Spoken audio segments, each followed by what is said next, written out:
life may give you a cactus, but you don't have to sit on it. What this means is you have the choice to make a bad situation good.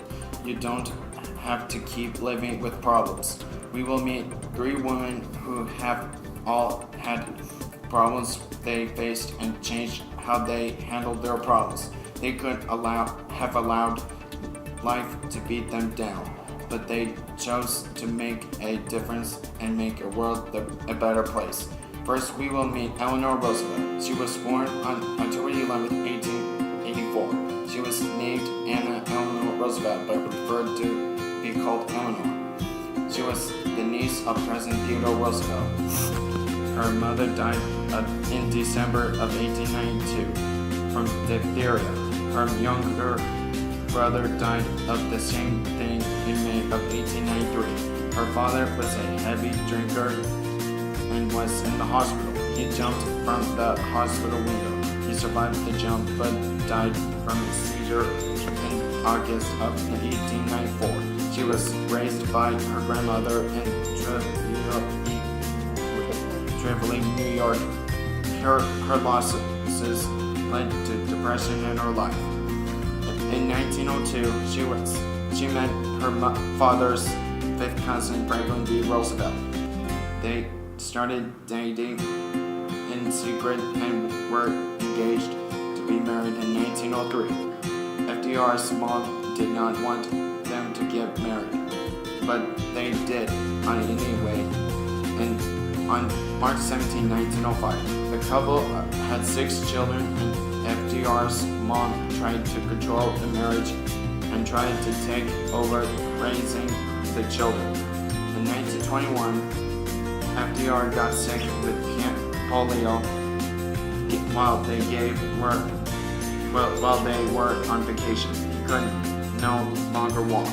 Eleanor began helping more with his political career while trying to hide his illness from the public. Eleanor began to do most of the public appearances for FDR.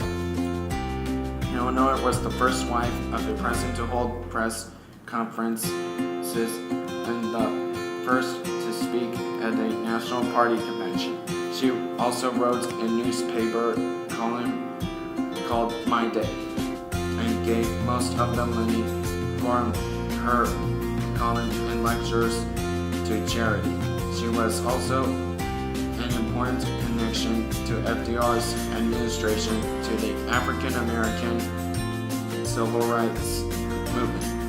She attempted to use journalism to overcome social isolation for women and was an international speaker, most known for supporting human rights. She died in 1962 at the age of 78. She is buried next to FDR at the family compound in Hyde Park, New York.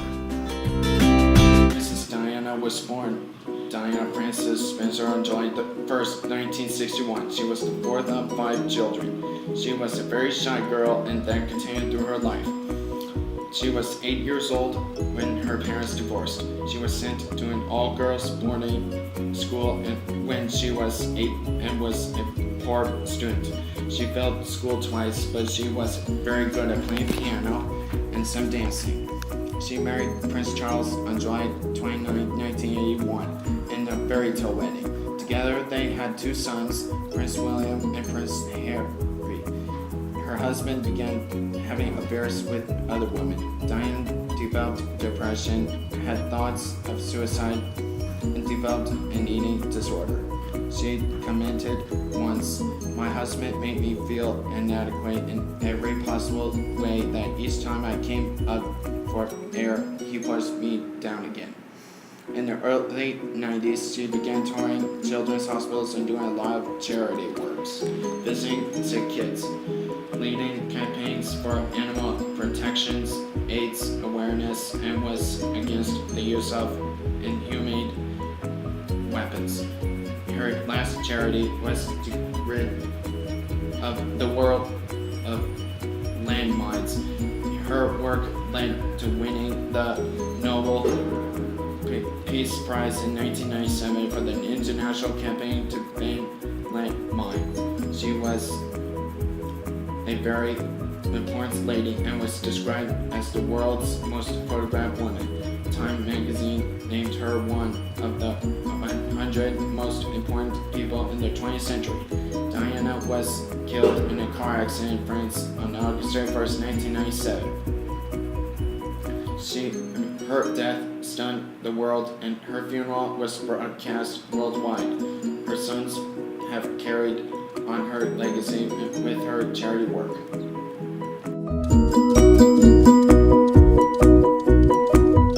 Another way people can be influential is on stage and on film. Judy Garland was a very active and popular actress and singer on stage and on film. Her music has affected millions of people for decades. She was born as Frances Ethel Gum on June 10, 1922. Her parents were stage performers who settled in Grand Rapids, Minnesota, to run a movie theater that featured stage acts. Her family called her Baby. She started singing and dancing at the age of 2.5 with her two older sisters. They changed their name to Garland after the character in one of their films. Judy started making movies when she was 13. Like most child actors, she was given drugs to stay awake during filming and sleeping pills so she could sleep. This led to addiction and a lifelong struggle. The movie producers changed her appearance several times, which made her feel insecure about herself. She was married 5 times and had 3 children. She had a nervous breakdown and had to be in the hospital. She tried to commit suicide by cutting her wrist. Her addictions got worse and included drugs and alcohol. She was diagnosed with liver disease in 1959. She died on June 22, 1969 from a drug overdose. Judy was most famous for her role as Dorothy in The Wizard of Oz. She won the Grammy Lifetime Achievement Award in 1977. Several of her songs are in the Grammy Wall of Fame. She has been honored on postage stamps 2 times. Her admiration by several people and various groups has mirrored personal struggles of those people. She has a star on Hollywood's Walk of Fame. Several of her songs are still on the Billboard charts. All of these women have left a legacy for people to admire, whether it was changing the face of women to politics, raising awareness for childhood illness across the globe, or reaching into a person's soul through stage and song. People will always remember these women and how they have had an impact on the world. She was an umbrella. She was an umbrella. When upright, she shed burden with ease, but when caught upside down, she held it all in. She was an umbrella. Many a storm she weathered, but never withered in adversity or strife. She was an umbrella, sheltering those around her with strength and melding herself to the needs of others. She was an umbrella, never tepid or clouded in doubt, always the shining beacon of hope and courage. She was an umbrella, providing guidance and light, forging through the midst of the darkest cloud. She was an umbrella, standing straight in her stance and claimed, "Bring on the rain."